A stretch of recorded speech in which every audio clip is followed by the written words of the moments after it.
som tá tocando no seu carro, fica bem ligado. Várias vidas loucas eu tive que passar. Minha mãe disse segue os meus passos, o futuro. Paulo Machado de Carvalho, o Pacaembu, inaugurado em 1940, um verdadeiro templo do futebol paulista. É aqui que a gente apresenta uma série chamada Times Esquecidos. Qual é o maior clube do estado? Corinthians, Palmeiras, São Paulo, Santos? Cada um puxa a sardinha para o seu lado, né? E quem tem a maior torcida? Essa é fácil, não é? Certeza! Pois 100 anos atrás essa resposta não era tão simples. O Paulistano era o maior time do estado. Não é nenhum exagero.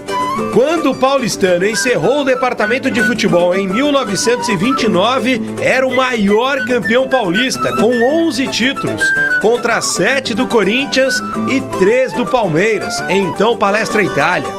Tinha craques da seleção brasileira, como o Friedenreich, até hoje tratado como ídolo no clube.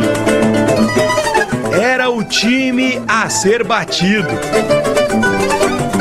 Poxa, o time que chega durante 9 anos, ele chega em 8 finais, quem não vai querer ter rivalidade, né? Um clube que nasceu com a ideia de representar a cidade e encontrou no futebol uma boa oportunidade.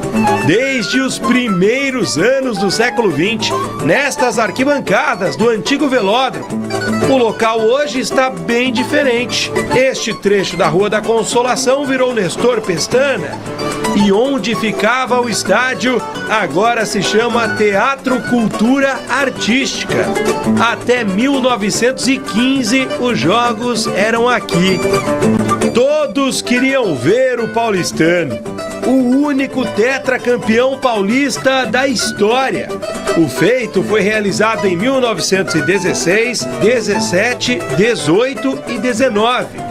Corinthians, Palmeiras, São Paulo e Santos nunca tiveram essa honra. Motivo de grande orgulho, os troféus estão no Salão Nobre do clube. Essas duas taças significam o tetra. Não existe uma única taça, porque os clubes só detinham a taça depois de 3 títulos paulistas.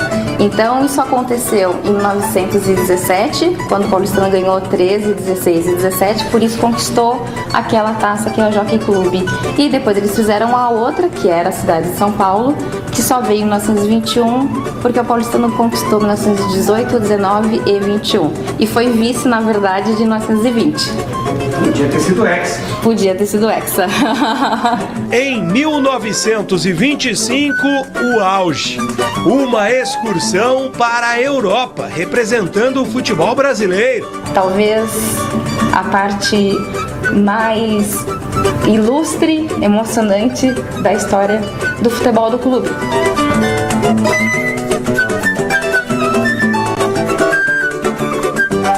As bolas de couro usadas nos amistosos contra as seleções da França, Suíça e Portugal são guardadas com carinho.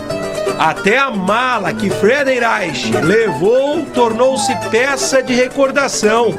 O paulistano deu um show.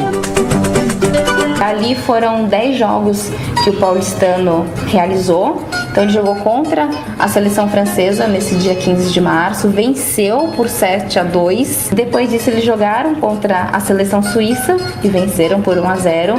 E o último jogo desses 10 jogos, o último foi contra a seleção portuguesa, que o paulistano também venceu por 6-0. Então dos 10 jogos, o paulistano venceu 9. Na volta para o Brasil, essas imagens comprovam. Jogadores nos braços do povo.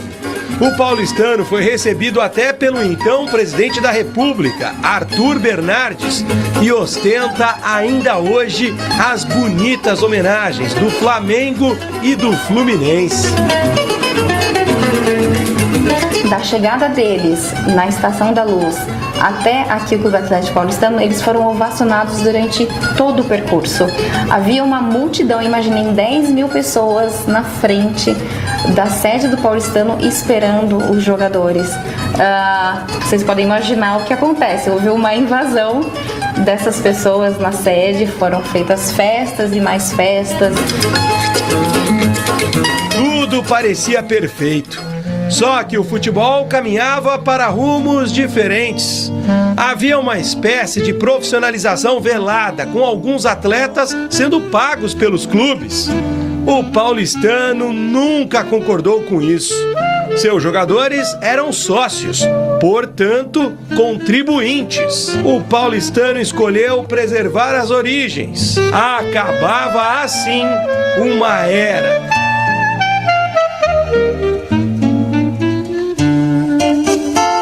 Só que começava uma nova trajetória. Quase 100 anos depois, o esporte continua sendo o carro-chefe. O Paulistano possui atletas olímpicos na canoagem, esgrima e foi vice-campeão brasileiro de basquete. Na conta do Paulistano. Segue sendo poderoso. Atualmente são 24 mil sócios, que inclusive jogam futebol amador, claro, num campo que fica quase no mesmo terreno do lendário estádio do Jardim América. Mas voltar ao futebol profissional, nunca mais. Sinceramente, nunca passou pela cabeça. Nunca passou pela cabeça. São quase 80 anos que o Paulistano saiu do futebol.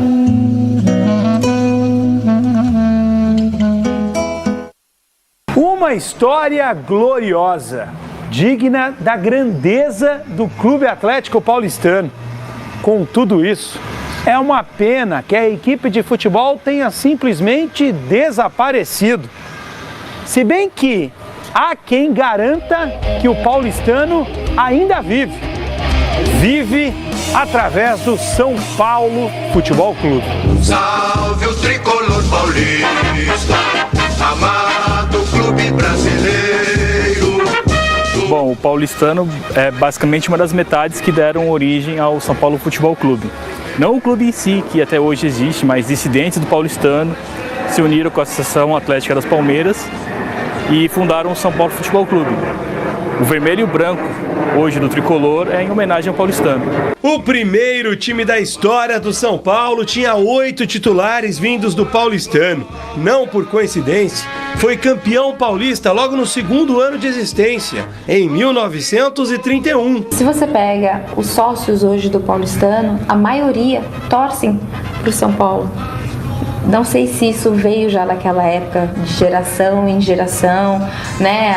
A empatia pelo clube que saiu daqui do paulistano, né? Hoje o trio de ferro tem Corinthians, Palmeiras e São Paulo. O Santos também é considerado um gigante. Mas onde estaria o paulistano? Olha, o paulistano tem uma história. Tudo que ele tenta fazer, ele faz direito. Eu tenho certeza que se nós estivéssemos hoje com o futebol profissional, nós estaríamos entre os 4 grandes, com certeza. Se o paulistano não tivesse abandonado o futebol, em tese não teria motivos para o São Paulo existir hoje. A gente não pode tratar do que aconteceria no futuro ou passado, mas poderiam mudar de nome, poderiam se profissionalizar, mas em teoria, o São Paulo hoje não existiria se não fosse essa decisão do paulistano em abandonar o futebol. Impossível saber exatamente o que iria acontecer. Fato é que depois de tanto tempo, o paulistano continua sendo o 5º maior campeão paulista. Clubes centenários como Guarani, Ponte Preta e outros tradicionais como a Portuguesa nunca chegaram nem perto das conquistas. É o primeiro capítulo da nossa série de times esquecidos. Sem dúvida nenhuma, o maior time entre todos eles.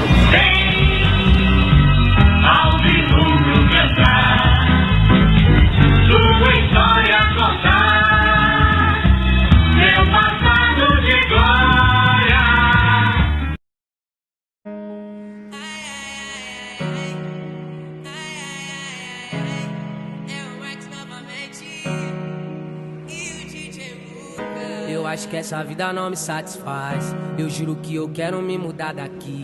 Vou atrás do progresso pra me adiantar. Só quero ver minha família mais feliz.